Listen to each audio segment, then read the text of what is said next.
Okay, so today should mostly be a review for us of how to factor our polynomials. So remember, whenever we're factoring, we have a few steps. Our first step is that we should always look for a GCF, a greatest common factor. Remember, that has to be something that's going to go into our first, second, and third term here. So there's not any numbers that will go into all of these, and this last term does not have a variable x with it, so there is no GCF. The next thing we do is identify our sum and our product. So your sum is always going to be the one in the middle. Your product is the one here on the end. So our sum is 7, and our product is 12. So remember, now what I have to do is I have to pick numbers that multiply to give me 12 and add to give me 7. So some numbers that multiply to give me 12 would be like 2 and 6, or 3 and 4. 2 times 6 is 12, but 2 plus 6 does not give me 7. That gives me 8, so I know I'm not going to use those. 3 times 4 does multiply to give me 12, and 3 plus 4 does add to give me 7. So 3 and 4 are my factors. So remember, when we write our factors, we put them in a parenthesis. You have x plus 3 and x plus 4, since both the numbers that we picked here were positive numbers. And those are my factors. All right, same thing for number 2. First thing I do is look for a GCF. There is not a number that I can take out of all 3 of these terms, but all 3 of them do have at least one x. So my GCF is x. So since I do have a GCF, I need to factor it out. So I put my GCF of x out in front. There were 3 here, and I took 1 out, so that's going to leave me with x squared. Plus, I didn't do anything with the 9, so the 9 stays. There was an x squared here, and I took an x out, so that's going to leave me with 1x. And I haven't done anything to that 18, so I'll leave the 18 alone. There was an x here, but I took out an x, so there's no more x. Now I identify S and P. So my S is that number in the middle, 9. My P, my product, is the number 18. So I'm looking for things that will multiply to give me my product, P. So that would be things like 2 times 9, or 6 times 3. I also need them to add to give me S, which is my sum. So 2 plus 9 would be 11, so that one wouldn't work. 6 plus 3 is 9, which would work. So remember to bring down your GCF out in front, and then you make your 2 sets of parentheses where you put x and your first number, which was 6, and x and your second number, which was 3.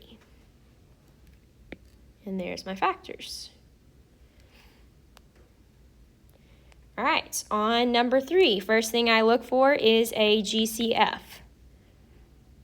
There is no number or variable that these have in common, so there is no GCF. So I just identify my sum and my product. So my sum is 5, my product is 4. So first thing I do is think of some things that multiply to give me 4, like 2 times 2, or 4 times 1. 2 times 2 does multiply to give me 4, but 2 plus 2 is not going to add to give me 5, so it can't be 2 and 2. 4 times 1 is 4. 4 plus 1 is 5, so these numbers work. These must be my factors. So I'll have x plus 4 and x plus 1 as my factors. All right, number 4. Again, first step is to look for a GCF. Again, these do not all have a variable, nor is there a number that will go into all of them. So we do not have a GCF. So I look for my sum and my product. My sum is -8. My product is 12. So I'm looking for things that will multiply to give me 12, add to give me 8. So some things that multiply to give me 12 would be 6 and 2, or maybe 3 and 4. But I need them to add to give me -8. Well, if they are going to add to give me a negative, I've got to have some negative numbers. So maybe I have -6 here. Okay, my number is a positive 12. Well, the only things that multiply to give me a positive would be a negative times a negative, or a positive times a positive. So they either both have to be negatives or both have to be positives. So here, -6 times -2 is 12. -6 plus -2 is -8.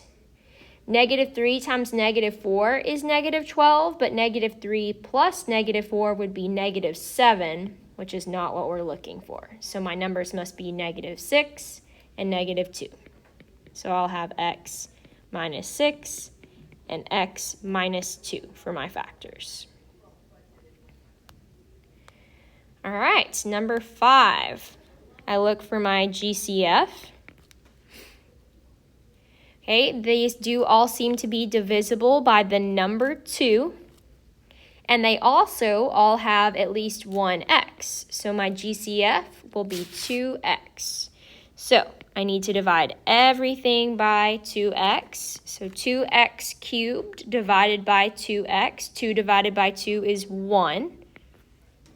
There was an x cubed, and I took one x out, so I'm left with x squared. -14 divided by 2 is -7. There was an x squared here, and I took out one of the x's, so I have one x left. 20 divided by 2 is 10. There was an x here, but again, I took one out, so there is no more x. And now I can identify my sum and my product. So remember, I'm not looking at the original, I'm looking at my new once I have factored out the GCF. My S, or sum, is -7. My P, or my product, is 10. Okay, again, I think of numbers that multiply to give me 10, like 2 and 5. 2 times 5 will give me 10, but 2 plus 5 is not going to give me a -7. Again, it multiplies to give me a positive, so that means both my numbers have to be positive or both my numbers have to be negative. In this case, I'd want them to both be negative. A negative plus a negative would give me that -7, and a negative times a negative does give me that positive 10.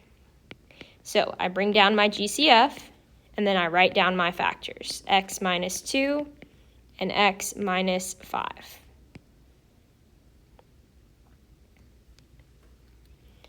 All right, and then my last question here, I look for that GCF. It does not look like I have a GCF this time. So I identify my sum and my product. My sum is -11. My product is 28. So I'm looking for things that multiply to give me 28, like 2 and 14, or 4 and 7. Again, in this case, it looks like that they're going to have to both be positives or both be negative numbers because they multiplied to give me a positive. They added to give me a negative, so that must mean that they're both negatives. -2 plus -14 would be -16, not what I'm looking for. -4 plus -7 would be -11. So my factors must be x minus 4 and x minus 7. So make sure we look for our GCF first. If there is one, factor it out. Then find your sum and your product to help you determine what numbers your factors will be.